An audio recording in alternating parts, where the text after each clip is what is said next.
गांव के एक छोर पर एक निर्धन ब्राह्मण अपने परिवार के साथ रहता था। उसका नाम वासुदेव था। उसकी पत्नी का नाम रमा और एकमात्र संतान थी उसकी बेटी सुरभि। सुरभि बचपन से ही शांत स्वभाव की, धर्मभीरू और अत्यंत सुंदर कन्या थी। पूरे गांव में उसकी सादगी और भक्ति की चर्चा होती थी। वह प्रतिदिन शिव मंदिर जाकर घंटों ध्यान करती, मंदिर की सफाई करती और शिवलिंग पर बेलपत्र, गंगा जल और पुष्प चढ़ाया करती। शिवजी को वह अपने पिता तुल्य मानती थी और यही कहती, मेरे सच्चे पिता शिव हैं, मैं उन्हीं की कन्या हूं।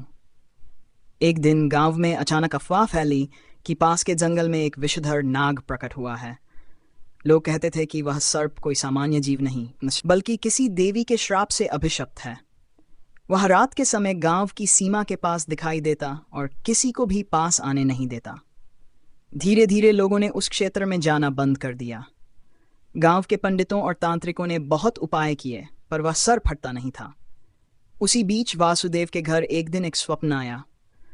सपने में भगवान शिव प्रकट हुए और बोले, वासुदेव, तुम्हारी कन्या सुरभि का भाग्य अद्भुत है। उसका विवाह अब सामान्य नहीं होगा। उसका भाग्य एक अभिशप्त प्राणी से जुड़ा है, जिसे मोक्ष तभी मिलेगा जब वह सुरभि से विवाह करेगा। वासुदेव ने भयभीत हो पूछा, प्रभु, मेरी कन्या कैसे किसी सर्प से विवाह कर सकती है? यह तो अनर्थ है। शिव मुस्कराए और बोले, चिंता मत करो। वह सर्प कोई साधारण नहीं, बल्कि एक देवतुल्य योद्धा है जो पूर्वजन्म में एक महायोद्धा था। उसे एक ब्रह्मशाप के कारण यह रूप मिला है। सुरभि का जन्म ही उसे मोक्ष देने के लिए हुआ है। स्वप्न के बाद वासुदेव की नींद खुली। उसने ये बात रमा और सुरभि को बताई। रमा भयभीत हो गई, पर सुरभि शांत रही। उसने केवल एक बात कही, यदि यह शिव की इच्छा है तो मुझे भय नहीं। मेरा जीवन उन्हीं की सेवा के लिए है। गांव के लोग इस निर्णय से हतप्रभ थे। सुरभि के इस विवाह की घोषणा होते ही बहुत विरोध हुआ, पर जब गांव के पुजारी ने बताया कि यह आदेश स्वयं शिवजी का है, तो सभी मौन हो गए। विवाह की तैयारी आरंभ हुई, लेकिन यह कोई सामान्य विवाह नहीं था। शिव मंदिर के पास ही एक छोटे मंच की स्थापना की गई। मंत्रोच्चार के बीच सुरभि ने सर्प के समक्ष पुष्प अर्पित किए और अग्नि को साक्षी मानकर उससे विवाह कर लिया। जैसे ही विवाह पूर्ण हुआ, चमत्कार हुआ। सर्प का शरीर धीरे धीरे रूपांतरित होने लगा। वह एक तेजस्वी युवक में बदल गया। उसका नाम था नागेंद्र। उसने हाथ जोड़कर सबको प्रणाम किया और बताया कि वह एक प्राचीन योद्धा था जिसने एक निर्दोष सर्प की हत्या की थी और उसे शाप मिला था कि वह स्वयं सर्प रूप में जन्म लेगा। शिवजी ने कहा था कि जब कोई कन्या सच्चे मन से उसे वरण करेगी तभी वह मुक्त होगा। नागेंद्र और सुरभि का जीवन अब एक तपस्वी जोड़े के रूप में आरंभ हुआ। उन्होंने शिव मंदिर के पास ही एक कुटिया बनाई और वहीं निवास करने लगे। दोनों शिव भक्ति में लीन रहते और आने वालों को शिव कथा सुनाया करते। गांव वालों ने उन्हें पूज्य मान लिया। जहां पहले भय था, वहां अब भक्ति और चमत्कार की गाथाएं थीं। समय बीता गया, पर दोनों की भक्ति और सेवा कभी कम नहीं हुई। एक दिन शिवजी पुनः प्रकट हुए और बोले, तुम दोनों ने धरती पर अपना कार्य पूर्ण कर लिया है। अब समय है स्वर्गलोक चलने का। उसी क्षण दोनों का शरीर तेजोमय हो उठा और वे शिवलोक की ओर प्रस्थान कर गए। उनके जाने के बाद उस मंदिर में हर साल नागपंचमी को विशेष पूजा होने लगी और यह कथा पीढ़ी दर पीढ़ी सुनाई जाती रही कि कैसे शिवजी ने एक कन्या का विवाह एक सर्प से करवाकर दो आत्माओं को मुक्ति प्रदान की। अगर आप चाहें, नागेंद्र और सुरभि की कुटिया अब न केवल भक्तों की आस्था का केंद्र बन गई थी, बल्कि वहां हर दिन कोई न कोई अपनी पीड़ा लेकर आता और उन दोनों के चरणों में समाधान पाकर लौटता। सुरभि का सौम्य स्वभाव, उसकी सरलता और गहन भक्ति हर आगंतुक को मंत्रमुग्ध कर देती थी।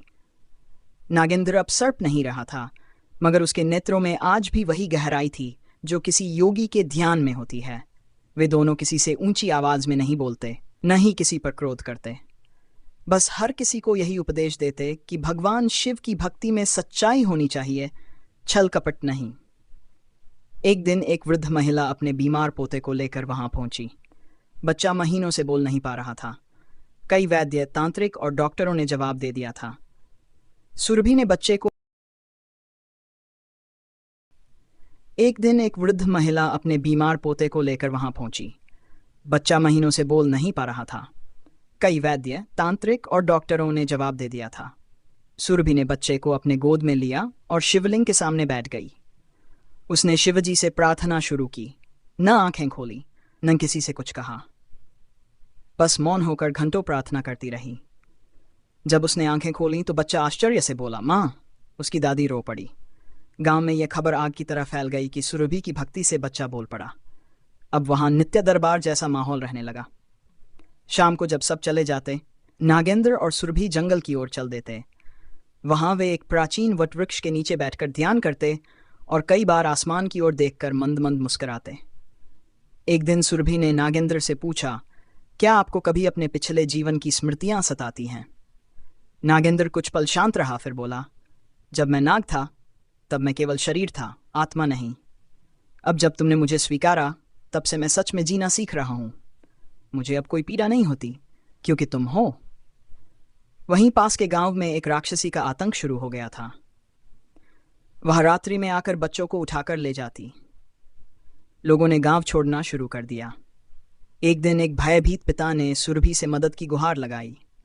नागेंद्र को सबने युद्ध करते नहीं देखा था, वे तो उन्हें केवल तपस्वी मानते थे।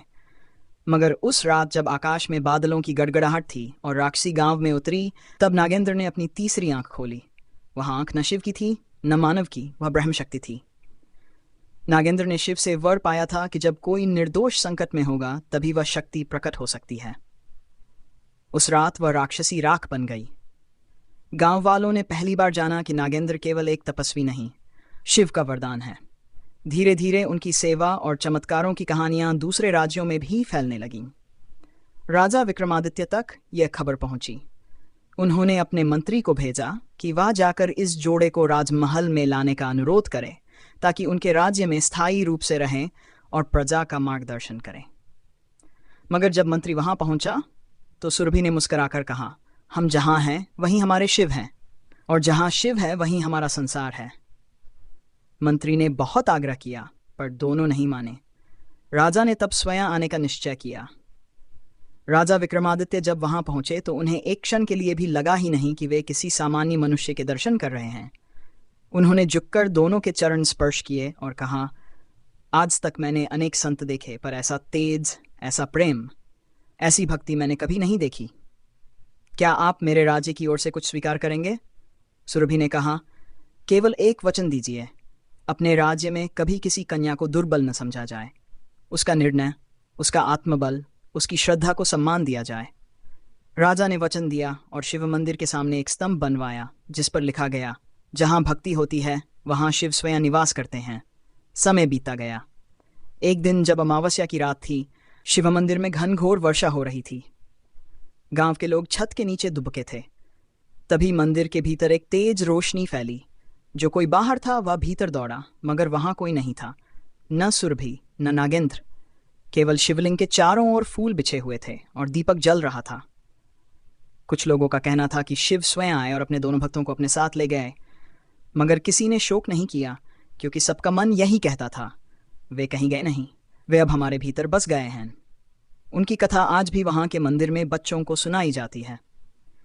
जब कोई कन्या अपने जीवन को लेकर संशय में होती है तो उसे यही कथा सुनाई जाती है कि एक कन्या जिसने सर्प से विवाह किया कैसे संपूर्ण विश्व को प्रेम, भक्ति और त्याग का संदेश दे गई। वहां का हर वटवृक्ष, हर दीप, हर घंटा आज भी वही कथा दोहराता है।